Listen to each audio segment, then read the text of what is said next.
Good evening, everybody. Welcome to Shop Talk, hosted by the Triangle Area SQL Server Users Group. So tonight we have with us two illustrious hosts and this guy. So directly to one side of me is Mala. How you doing, Mala? Doing fine. Hello, everybody. And directly beneath and then a little bit over, we have Mike. How's it going, Mike? Doing very well, Kevin. Thanks. Hi, Mala. Hi, Kevin. So the way that Shop Talk works, how you doing, Salamar? The way that Shop Talk works is you have questions, we may or may not have answers. And so bring your questions. We will bring whatever answers we've got. And in the meantime, we start talking about other stuff in attempts to rile up chat and have them have a pitchfork and torches and I'm not sure what we do after that point. Really, that was just as far as I had on my plan. Anders may be here. He may be here at some point. We'll see. So, we've got a couple things on the agenda for tonight. First, Mala, you've got an announcement. But you're on mute, so nobody can hear you. However, if they can read lips, going great. Sorry about that. So my announcement was about the event that I'm putting up from the data platform Women in Technology group that I co-lead with my friend and mentor, Kathy Kellenberger. We are hosting a mental health and wellness day on May the 7th. So the meetup that Kevin just put out there, that has our schedule, and there's a lot of very good talks. It is not specific to women or data people or any such thing. Literally anybody can attend and benefit. And I think a lot of people are looking for ways to handle stress and various issues during this time of the pandemic, and it might prove useful. At least going by what I know. And all of those speakers except one, I think there is just one talk there that has been delivered before. All of them have been newly prepared just for this event. So we are very much looking forward to it. Yeah, it looks like it is a full day here. Yes. And another mic says one of many mics. There are many mics. Many mics, many of whom are great. A good thing, without mics, there's no audio communications. Yes, but when you have too many mics, you get reverberation. All right, so now that I feel kind of dirty having furthered that pun, I want to talk about some dirty deeds. Grafana. I'm a big fan of Grafana as a product. I think it's an excellent dashboarding tool. And I just dropped a link in chat to a Datanami article from Alex Woody talking about Grafana changing from using the Apache 2.0 license to AGPL. And what's interesting about this is that they're stating it's for essentially helping out their company. So they're changing the open source version of Grafana. There's a commercial version as well. And the open source version used to be Apache licensed. The Apache license is a pretty good one. It is the type of license that tends to get through corporate lawyers without too much issue. AGPL is one that causes corporate lawyers to burn like vampires in the sun. So, I mean, in that regard, I kind of like AGPL. But in the regard of wanting to use Grafana in a corporate environment, not a great move, because essentially with AGPL, they're very explicit about code developed on or around the open source product must be open source. Reciprocity, yes, it's a much stronger sense of reciprocity than I think pretty much any of the other open source licenses.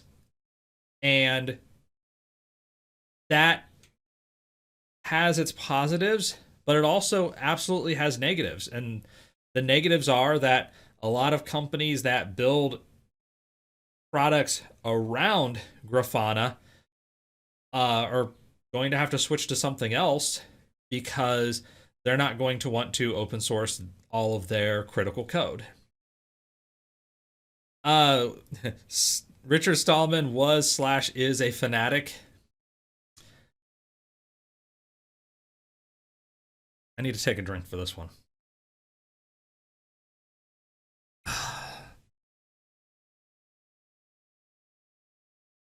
If you were going to ask me Stallman or Raymond, I'm definitely in the Raymond camp versus Stallman.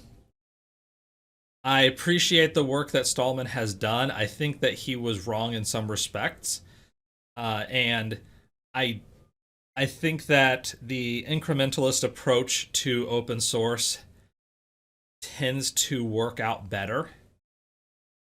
Enhanced QC, is this where the cool kids hang out? This is where the cool kids hang out. The smoking is out back, though. So where did I come in at? Basically, we're talking about Grafana changing its license from Apache 2.0 to AGPL. I'm personally not a big fan of that because Grafana has made a lot of inroads into large companies and medium-sized companies. Well, without the Apache license, or without a license that is fairly corporate friendly, it's not going to survive, I don't think. And big companies aren't going to, they're not going to keep using Grafana because, oh, now it's AGPL, and you know what, we'll just switch to something else, something that's not AGPL. It's kind of a mess. Is Grafana Facebook related? Not that I'm aware of. Grafana is in the Apache space. Facebook has been doing that license stuff. Yeah, they're not the only ones. So Elasticsearch, MongoDB, Redis, those are a few of the companies that have really pushed licensing model changes. And in the case of Elastic and Mongo, they switched to a license which is very restrictive for companies. And I think it's the SSPL, if I remember right. But that license is really not a good option, in my personal opinion. From the standpoint of somebody who would like to use the product, but may not necessarily be interested in taking full advantage of the commercial aspects of the product. In other words, my budget usually rounds around 0 for a lot of things. So as soon as I start having to pay for it, it becomes a much tougher road to hoe. And tools like Grafana have been fairly easy to bring in because, well, look, it's Apache 2.0, which is corporate friendly enough. There are some corporate friendly licenses: MIT, BSD, Apache 2, GPL 1 and 2. GPL 3 makes the lawyers a little squishy. I've gotten both answers when trying to bring in software that's GPL 3. AGPL is the one that's the bright line for them where they just say you can't bring this in. And I've gotten the official no on a few products because, look, that license just is not going to work for us because we would have to open source significant amounts of our code base, and that's not what we're going to do. So I am having trouble connecting to chat at the moment, which means, unfortunately, that I may miss messages. What I'm going to try to do is open up chat in another window as well. Mike says, I've also argued that generic UI have caused a security problem because they're generic, like the water util in FL. Maybe. I mean, I guess you have the point that if something is that underlying, you break it in one spot, you've broken it in a lot of spots, and it may be easier to find out that you're using a particular user interface library. Like I can tell this is made in TCL or TK-Enter versus the GTK versus WinForms. Those have obviously different, or Java struts or something. those have substantively different user interfaces to the point where you can easily tell. But I think that's true of a lot of libraries, that, hey, you have a useful library which quite a few companies can incorporate, and now you have a security problem. So I don't think it's necessarily strictly UI. I think it's more of a generic, we have problems with this. Generic UI may not protect ACLs, ACLs, as well as a specific UI. I guess you could say that about pretty much any software, though. And that's going to be the concern. So while I'm loading this up so that I don't blast everybody with reverberation, Mike, Mala, you've got any thoughts on the topic?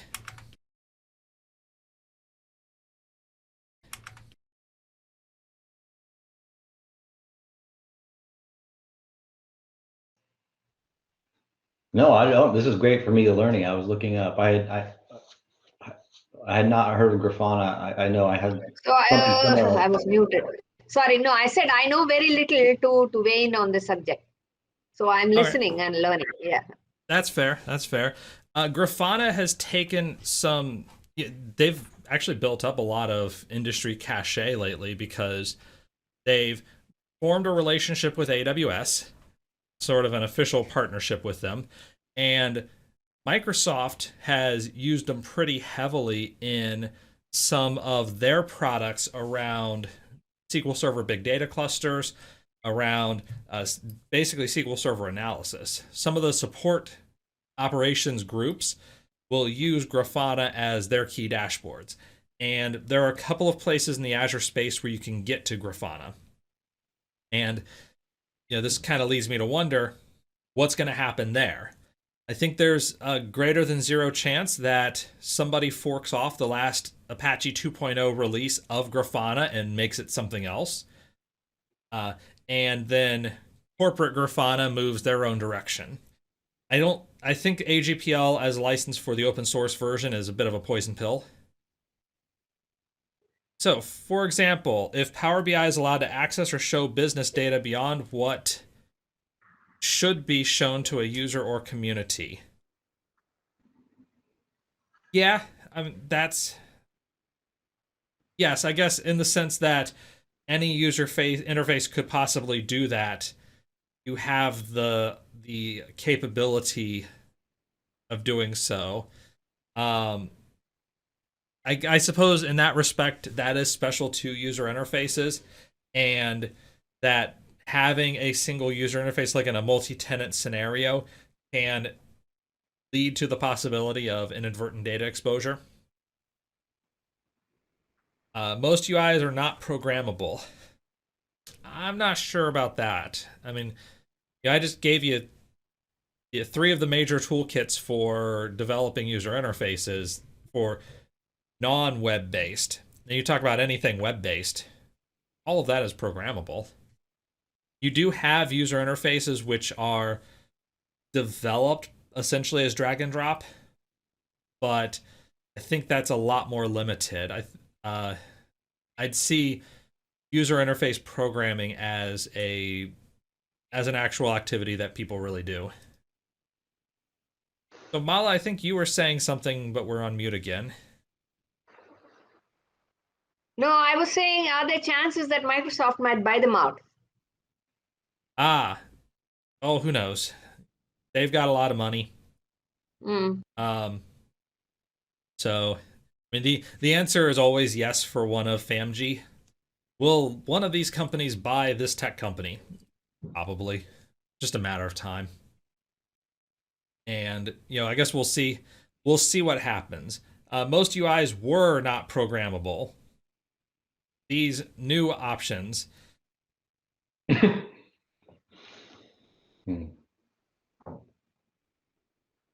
I'll meet you in the middle there, because there have been quite a few cases of user interfaces which were intended essentially to be drag and drop items, even on web forms and Win forms.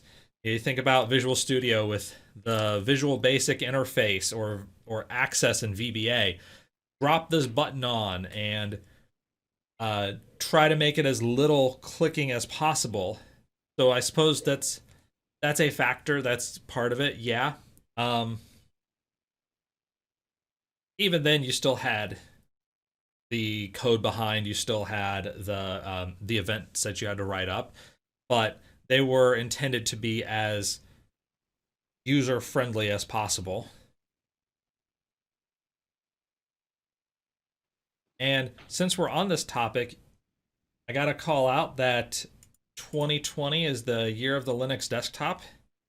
So, or excuse me, 2021 is the year of the Linux desktop. I keep forgetting.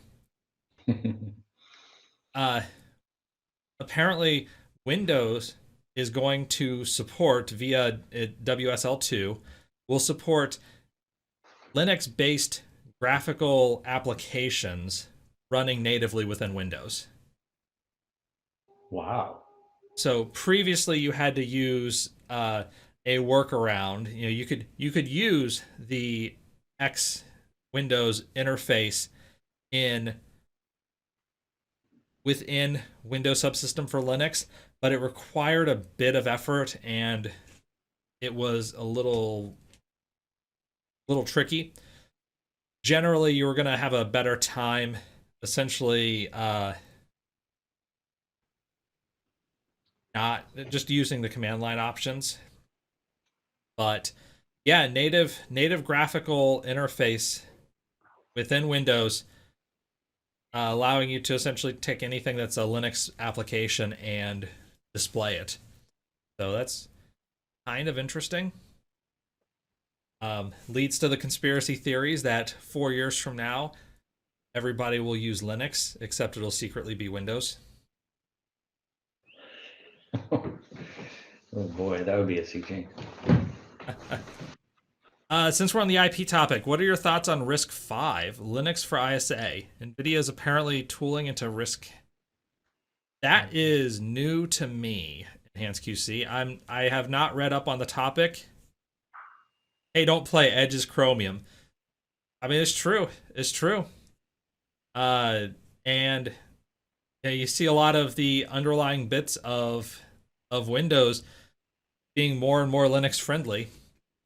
So with Windows subsystem for Linux 2, it's like you've got a native running Linux kernel, and we can tell Docker for desktop when using WSL2, you don't need a virtual machine anymore. So it's a matter of time. It'll be like Windows and DOS, where you had Windows 3.1, which was on top of DOS. And then you start moving further in time and you find out that, oh, well, now Windows is in front and DOS is behind. And then later on, DOS is no longer really there. It's just emulated as a command prompt. And we may see something like that. Might be interesting as a market movement. And I think that a fair percentage of the open source community would hate it, which kind of makes me smile.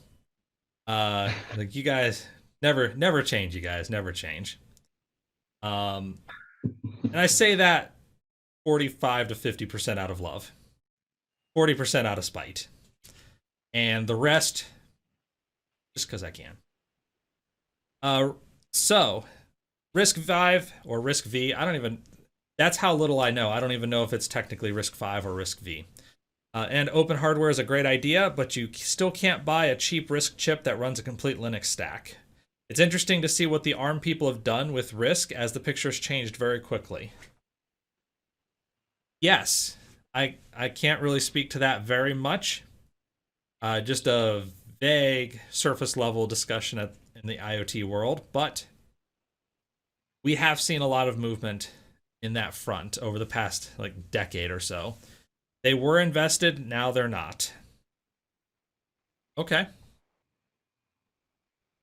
I'm not a hardware person at all. I mean, I'm kind of the person that benefits most from joining the group because I learned so much. But I had heard that ARM is nothing new. It just wasn't something that was scaled up for a variety of reasons when it first came out, and it's just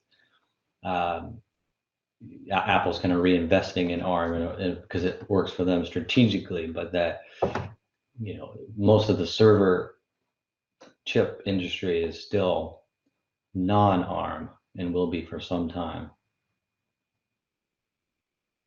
Yeah. ARM was always great for the really low power.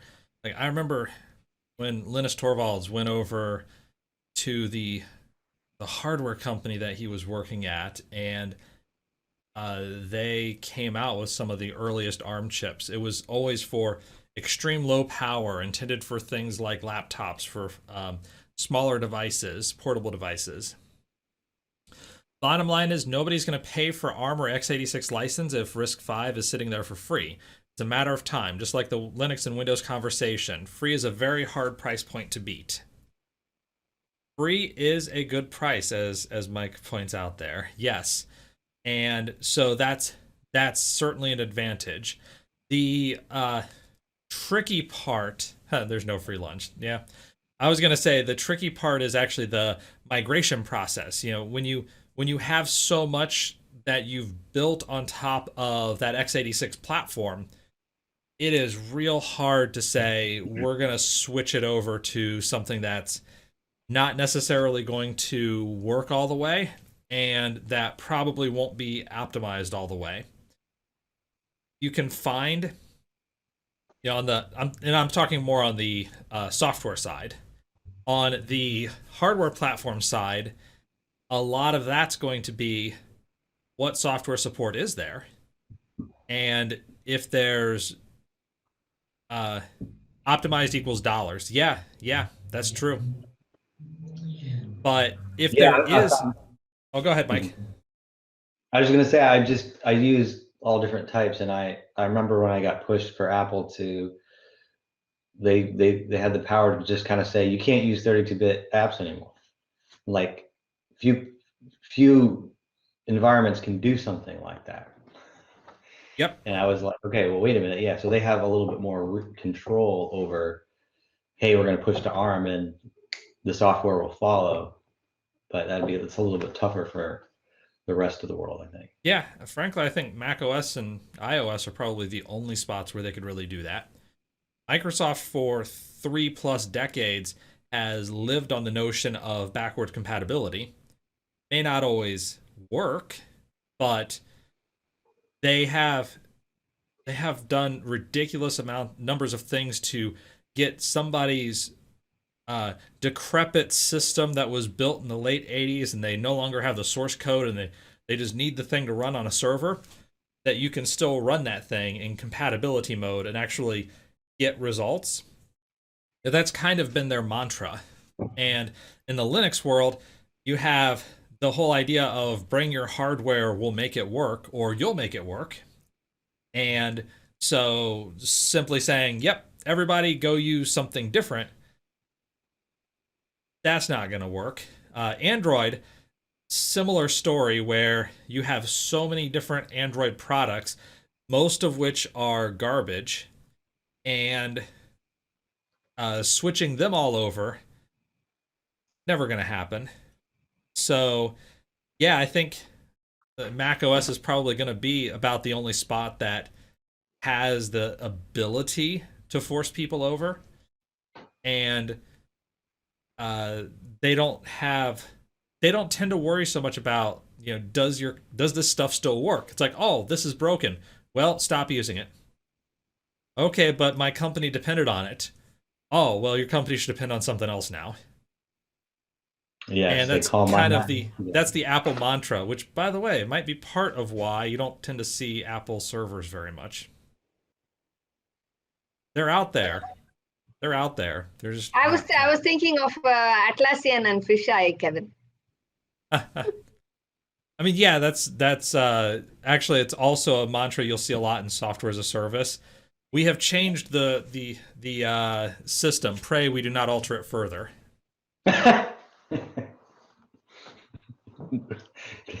Gotta get that voice though.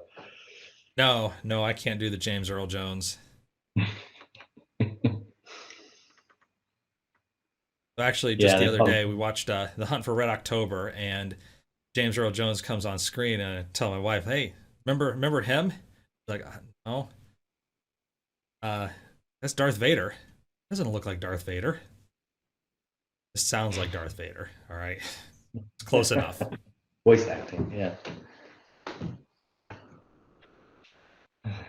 All right, that's the best part of being a billionaire. You can tell your customers you don't care. Fire your worst customer.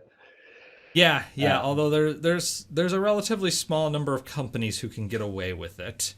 It's a great part of a billionaire with a cult. And on that pleasant note,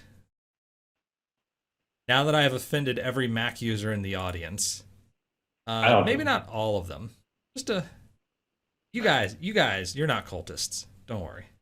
He slipped on his T. Yeah. Oh, it had been a while since I saw the movie, and I got it in 4K. It's a good movie. Although Sean Connery as a Russian trying to pull off his lines was hilarious. Like that man. That's exactly what came to mind for me. Like, nobody speaks Russian with a Scottish accent. It doesn't look like a duck, walk like a duck, talk like a duck. It's not a duck. he was all of that. He was nowhere near. Not at all, not at all. But then you look at the cast and you say, wait a minute, there aren't any Russians in the cast. Like there's I think a Swedish guy who was the closest thing they had to a Russian. But to be fair, it was the 80s. Did you have an immediate thought like, is that sub running on Windows NT? No, it had the old DOS-like operating system. Actually, it looked like the classic Sub Hunt game, which incidentally the book was developed based off of a Sub Hunter game, and I want to say that the user interface I think might have been the same as in the game. But I just remember in the news a couple of years ago that there was an article about how Microsoft has a special team of people who help keep Microsoft, I think it was NT, up to date because nuclear subs use it and they can't migrate. I'd have to check the article, but it was fascinating to me. Oh yeah, I mean I can believe that. You know, you look at hospitals, they've got equipment running on Windows 95. For a lot of these industries, the lifespan of hardware is expected to be 30 to 40 years. That's their amortization period. If you tell them, nope, you have to upgrade this software in 4 years, not going to work. They'll say, no, we will have this machine and it will work as it is, because you upgrade the operating system, you have to go through the FDA again. Recently, we had some changes in FDA rules. By recently, I mean within the last few years.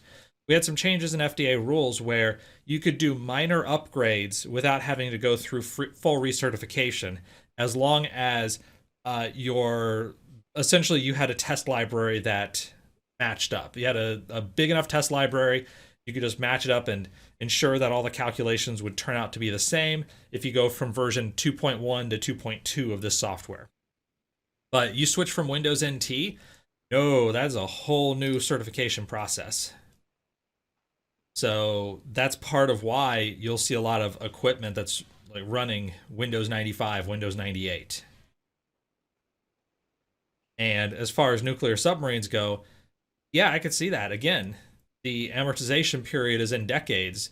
I mean, you look at the B-52 bomber is still in service, and internally, it is nothing like the bomber of the 50s, but it's almost like you have this skeletonized bomber from the 50s where every component has been replaced over time, but those components tend to stay in there for decades.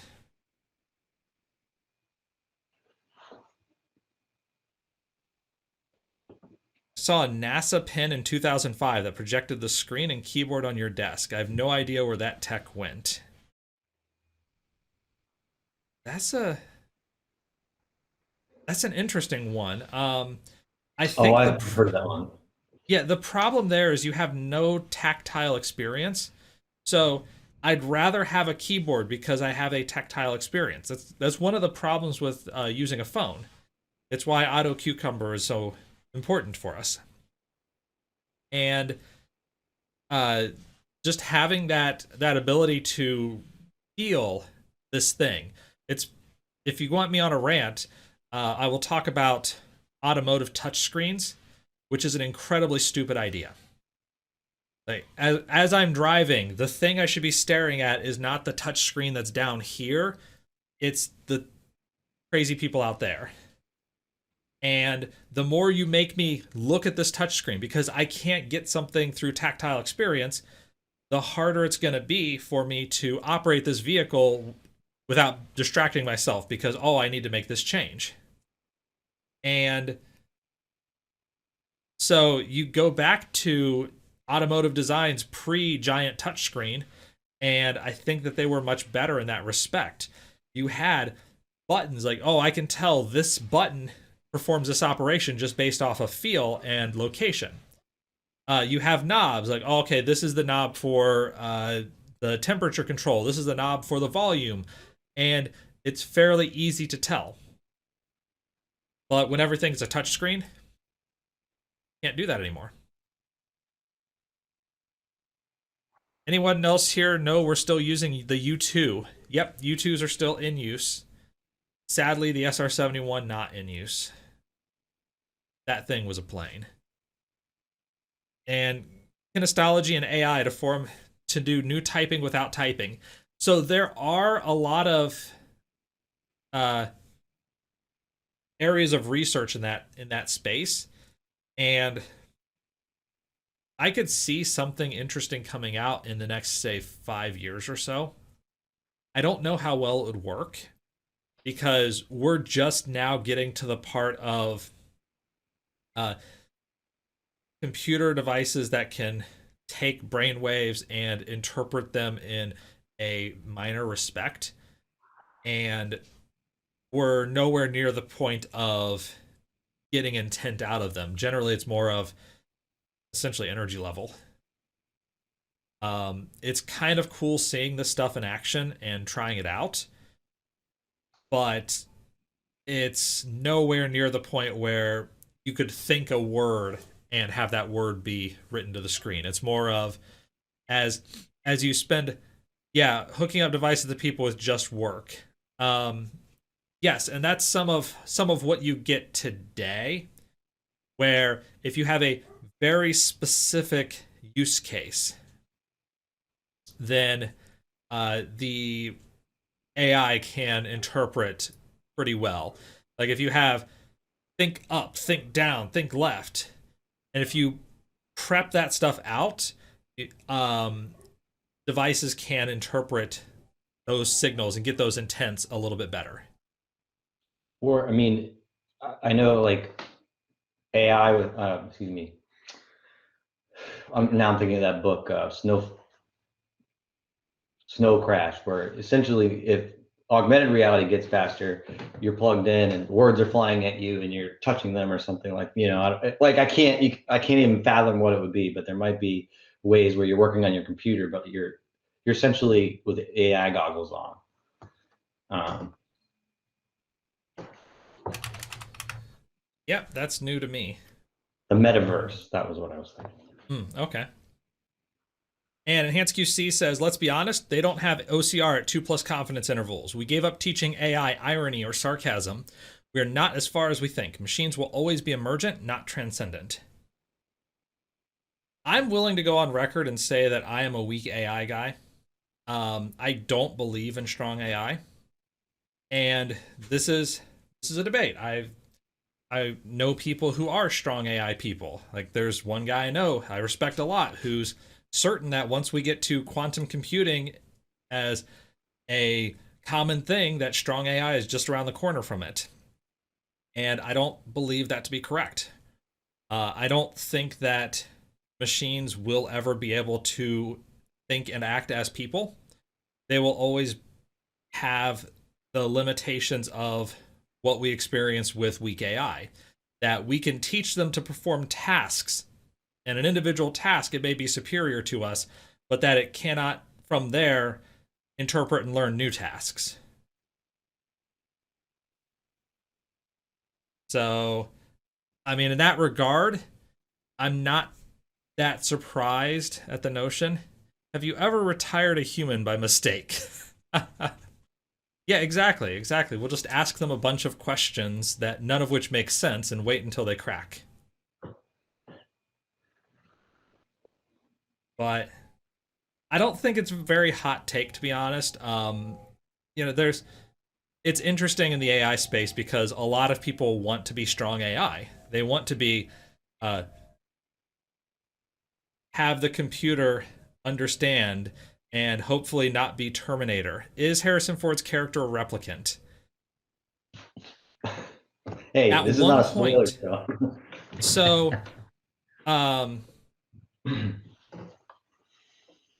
if you look at Blade Runner 2049, the answer is obviously yes. If you look at when the movie was released, depending on which of the like 6 or 7 versions of the film you see, some of them it's pretty obvious, some of them it's and I think one of the releases, I believe the answer was no, he was not. But at least one or two of the cuts um, make it fairly clear. And I think in the ultimate final gigantic enormous cut or whatever it was called, um, they had enough information in there to let you think that yes, Harrison Ford's character Deckard is a replicant. Anyone read the book? Do Androids Dream of Electric Sheep? I have not. Can't drop bits or donate? Nope. Do not want money. This just adds to the pressure. We're a user group. We get money from no, actually nobody, but that's cool because we don't really have much in the way of costs either. So who cares? Yeah. So Mike, that's the title. Do Androids Dream of Electric Sheep by Philip K. Dick. I have not read the book. My recollection is that Blade Runner was inspired by more than based on. Similar to a lot of Dick's other books, like Minority Report, inspired by, but not really based on the book. I, Robot, that would be the Asimov world, and so yeah, you get a lot of like science fiction. You look at this notion of even Arthur C. Clarke, strong AI that's human. And a lot of researchers want that because that's really interesting. And weak AI people are like, not going to happen. You may have a machine that is better at reading text, but hey, if it can read a doctor's prescription, cool. But it's not then going to go and converse with you about the nature of humanity and then go mow your lawn.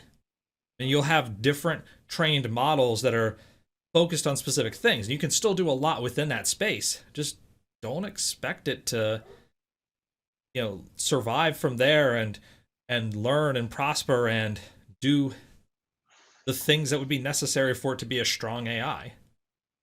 Even self-training is very limited in the regard that humans train the machines on how to train. You don't just have a neural network and throw them in the ground and send them off on their own and have them become what they're going to grow up to be. You're very specifically training a network, and then you're feeding it new information that is essentially in the same space or in a very similar space in order to get a slightly different result. So you're not going to take a neural network that was trained on, say, picking cells out of images and then have it do something radically different. It's not going to then play Go. Nick Bostrom, Max Tegmark would disagree. Oh, there are a lot of people who disagree with my take on weak AI. I mean, that is the whole strong AI versus weak AI debate. And I respect a lot of the people in the strong AI space. I would want to be in there because I think it's the more intriguing side of it. But as a crotchety, curmudgeonly type, weak AI is going to draw me. And we've had we've had several decades of experience where the best we're getting is uh, good at specific things. And I don't want to undersell that point.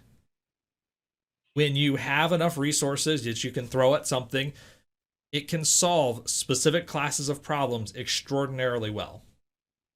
So it's not a knock on AI in general. It's just a knock on a general AI. That's probably the wittiest thing I'm going to say all week. So I'm glad it was on camera. It was impressive. Well, this reminds me, I've learned a little bit about robotics in terms of just like the general trends. And I found it fascinating to learn that the experts are saying that the hardware is so advanced now, but the software is terrible. There's a major deficit of robotics programmers, and they need them terribly. So they're trying to create incentives, et cetera. But like, it reminds me, it's a kind of there's a race in AI, but at the same time, there's a dearth in like robotics where robots could do a ton, but they need instructions. And the example was a video whereby this robot was doing all these wonderful things. And then after the end of the video, they showed a person controlling it because they're like, the software doesn't exist to tell the robot to do all those things. So it was, I don't know, it reminded me of a similar connection.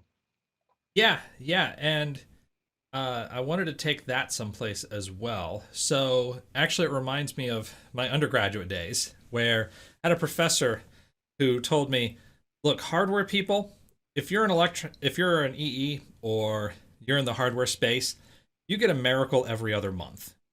You get new miracles all the time.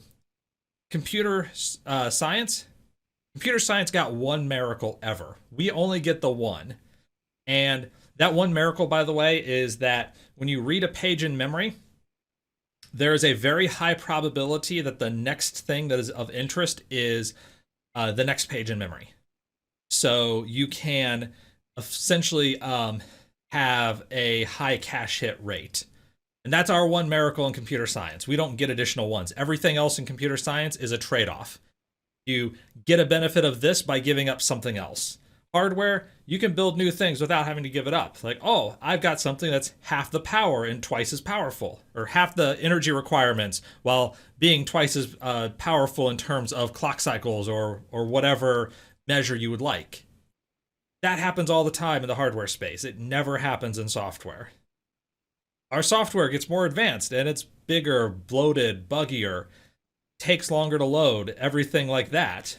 Or I can trim it down to be really small, but throw away 95% of the features and 99% of the usability. So we always have trade-offs in our space. Enhanced QC says, one thing's for sure, I've not met a person, left, right, or center, who doesn't agree that regulatory frameworks around AI are required. We did this for quite a few things: nukes, chemical weapons, international policing.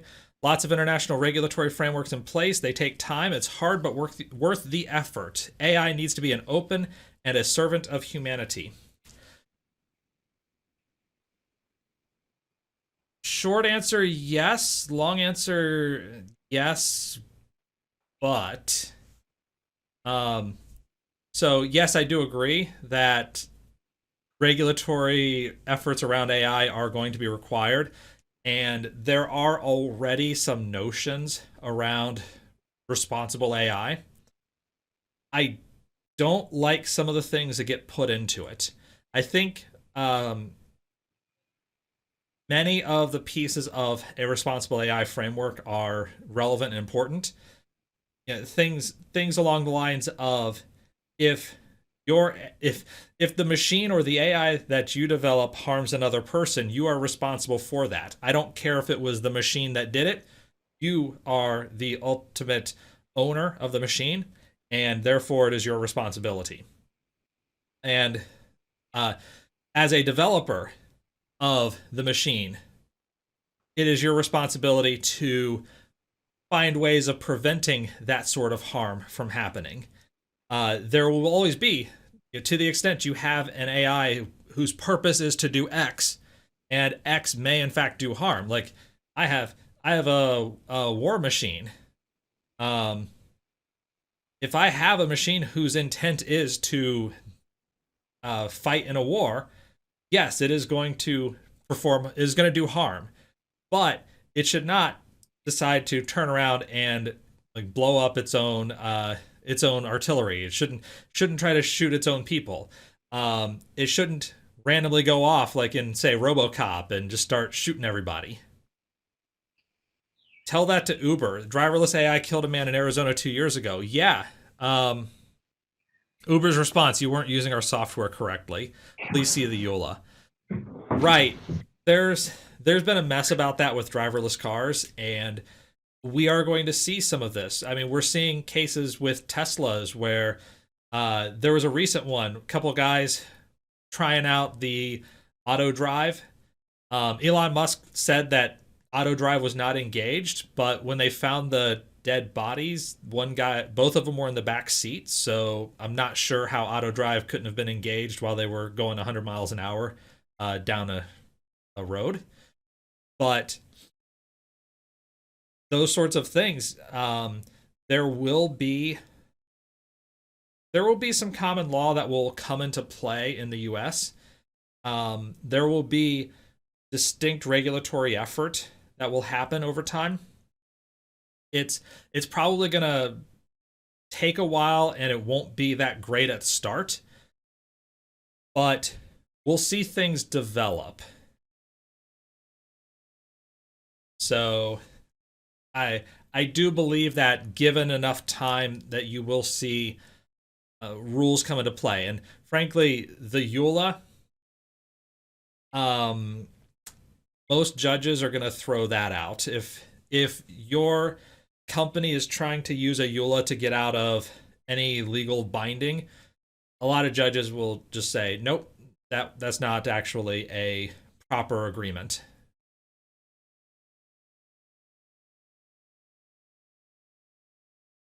I chose to help our overlords. They will let us peons who've helped them live. I, for one, approve of our new ant overlords. Yes.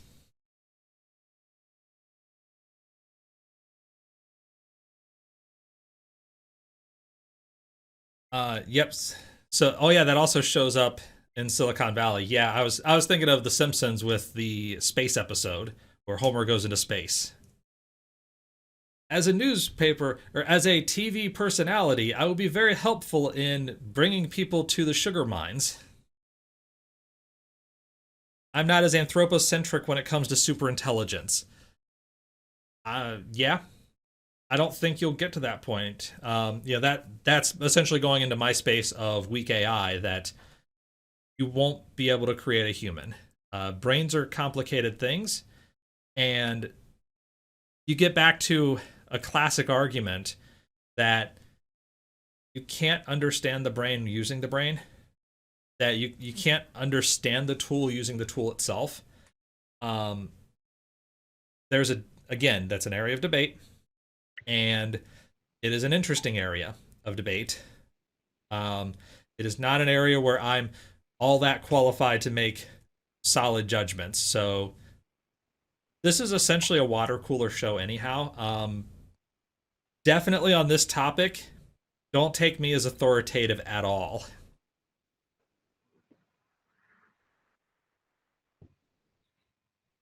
Mala is authoritative, but she's staying on mute for a reason. So I wonder what made you think I was authoritative by a long shot.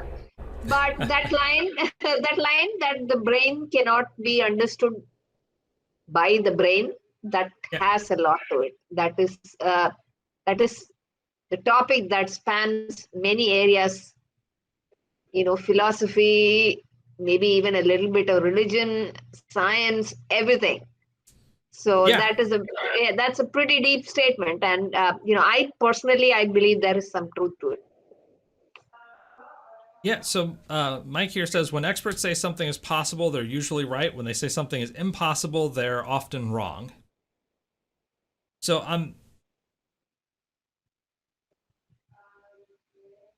they're not wrong. Usually. They're just, I would say, I'm trying to think of it. Usually. Every person has a context to what they speak about. They're speaking They're not saying it's going to be impossible in eternity. They're just saying it's impossible for, a certain context, maybe for a certain period of time or given what the variables that they are aware of. Yeah, And yeah. anybody can be wrong. That's true. But it's not that they're always wrong.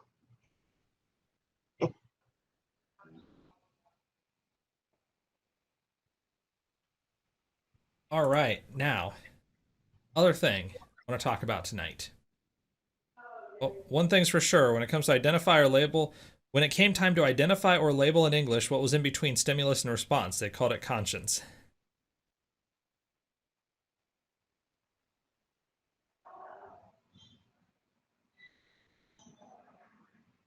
All right. Last thing I want to hit for the night is an article that Mala has had in the show notes for about 2 months, and I kept meaning to get to it, but we would end up on, well, tangents like this.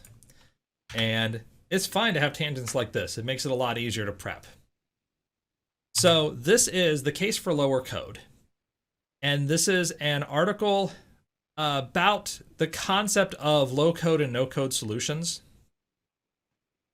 It's a pretty interesting read. I'd recommend giving it a shot afterwards as a fairly full-throated defense of low code solutions.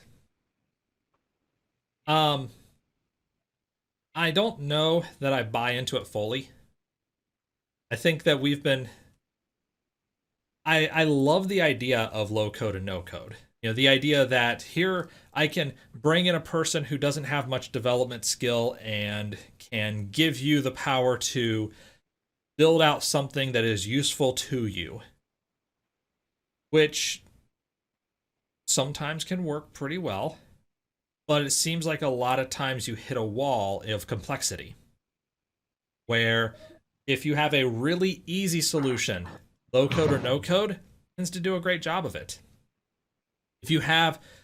Once you start introducing moderate complexities, the amount of effort becomes significantly harder. In the sense that, for example, think about, well, ETL. So, for example, you have SQL Server Integration Services or Informatica, and you bring a person in, you say, hey, you don't have to write all of these ETL scripts in C++ or Java or another language like that. C#, just starting to get in that space around the time that Informatica and SSIS both blew up. Instead of using these really complicated programming languages, just drag and drop. And you have components, you hook them up, and you see what the results look like. Everything is beautiful. Until you have a little bit of complexity. Like, what if instead of loading one file, what if I want to load 2 files? Oh, well, that's easy. Just drag 2 components on. All right, well, what if I have a folder full of files and I want to do each one at a time and I don't know what the file names are? Oh, well, that's easy. Just perform this 25-step process, which involves a couple of variables, one ADO.NET connection, and a few other components. Wait, that's not easy anymore. You're now building out this fairly complex machine for the equivalent of a for each loop. And I think this is where a lot of low-code solutions hit that wall of, I can build something if it's a fairly simple decision tree style, really easy to do, low code. Once you start introducing structured programming components, it gets harder. Once you start introducing a variety of structured programming components, or you have significantly more complicated scenarios than load one file from a file into a table, then the answer ends up becoming, well, write a C# script component. Okay, that's all right. I can deal with that. Now I have 15 ETL jobs that I need to do. Boy, this is a lot of work clicking and dragging. Let me introduce you to BIML, which is C# and XML that generates these low code and no code things. So you're back to the point of, well, full code turns out to be the solution. Well, Does low code or no code introduce great attack surface into more systems? Probably not. Arguably, it might be less of an attack surface because you have fewer ways of messing things up. If you really narrow down the capabilities of what a person can do, then you would think that that would reduce the likelihood that they would do something which was a security issue. Assuming that you do, in fact, take away the things that are generally security issues. Like, your low-code solution probably should not let you play with pointers. Your low-code solution probably should not let you put it SQL injection attack. Yeah, which, by the way, some of them do, but that's just a flaw in the program as opposed to a concept of low code. So Mike's saying, I thought of it much as the generic UI that we were talking about earlier. Yeah, this, I mean, I can kind of see that, but instead think of it as you're simplifying the programming language. You're really reducing the area of that programming language. That low code shouldn't is the problem. Yeah, if it does, yes. I mean, I would say that it shouldn't, because you're going to aim low code at people who don't know what a pointer is and would be in a lot of difficulty understanding that, oh, I have to allocate RAM and then free it up afterwards. And well, go ahead, Mike.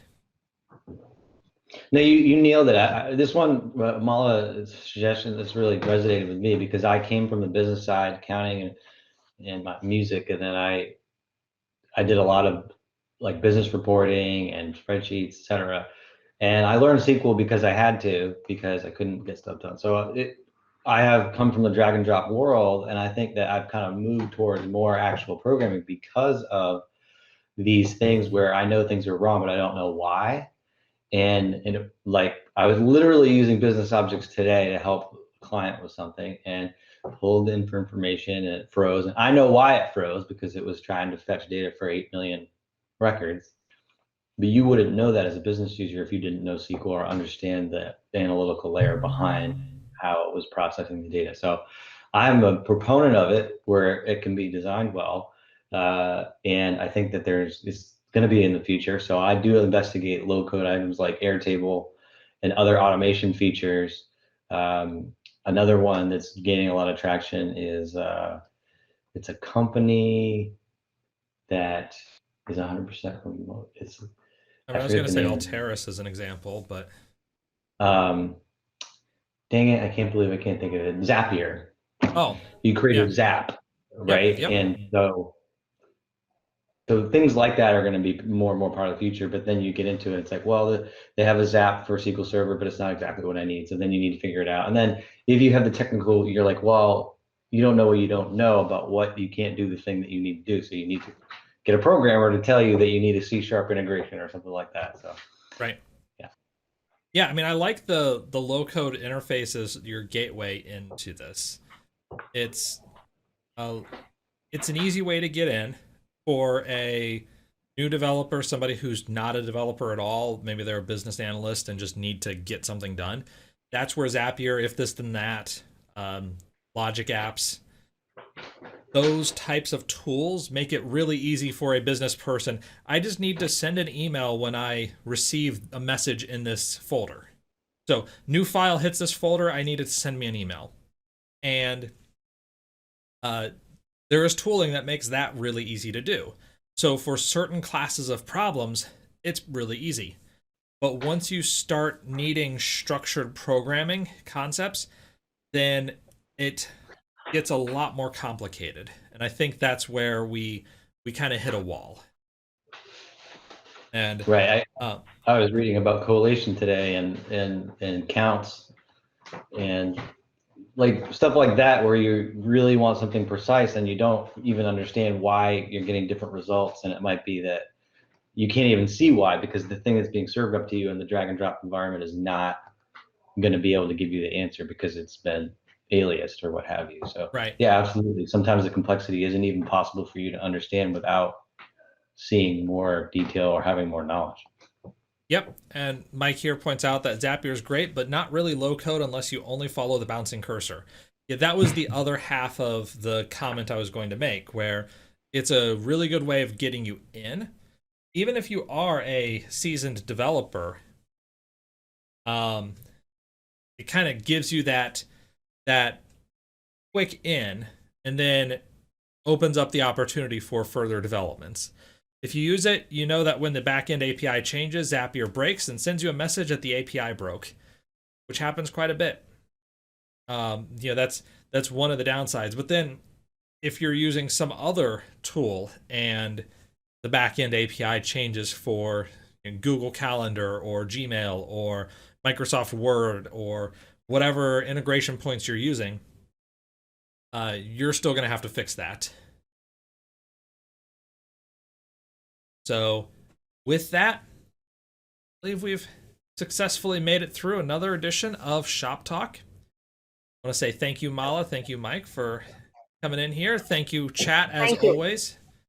Thank you for, I learned many things like I always do, and I'm really grateful for the show. Me too. So, chat, your andragogical techniques remain unparalleled. And we will see you in 2 weeks for another edition of Shop Talk. We'll see you tomorrow, where Eugene Meidinger is going to give us an advanced introduction to DAX. Talked about Power BI a little bit. Shouldn't it sound better as introduction to advanced DAX, or is that just me? Well, no, because it's still an introduction. It's just he's doing it at an advanced level. Okay. Isn't he a calculus, former calculus? DAX is so not my thing, not my thing. I want now nod my head off. Okay. All right. So, all right, everybody. Have a wonderful evening. Thank you. Bye.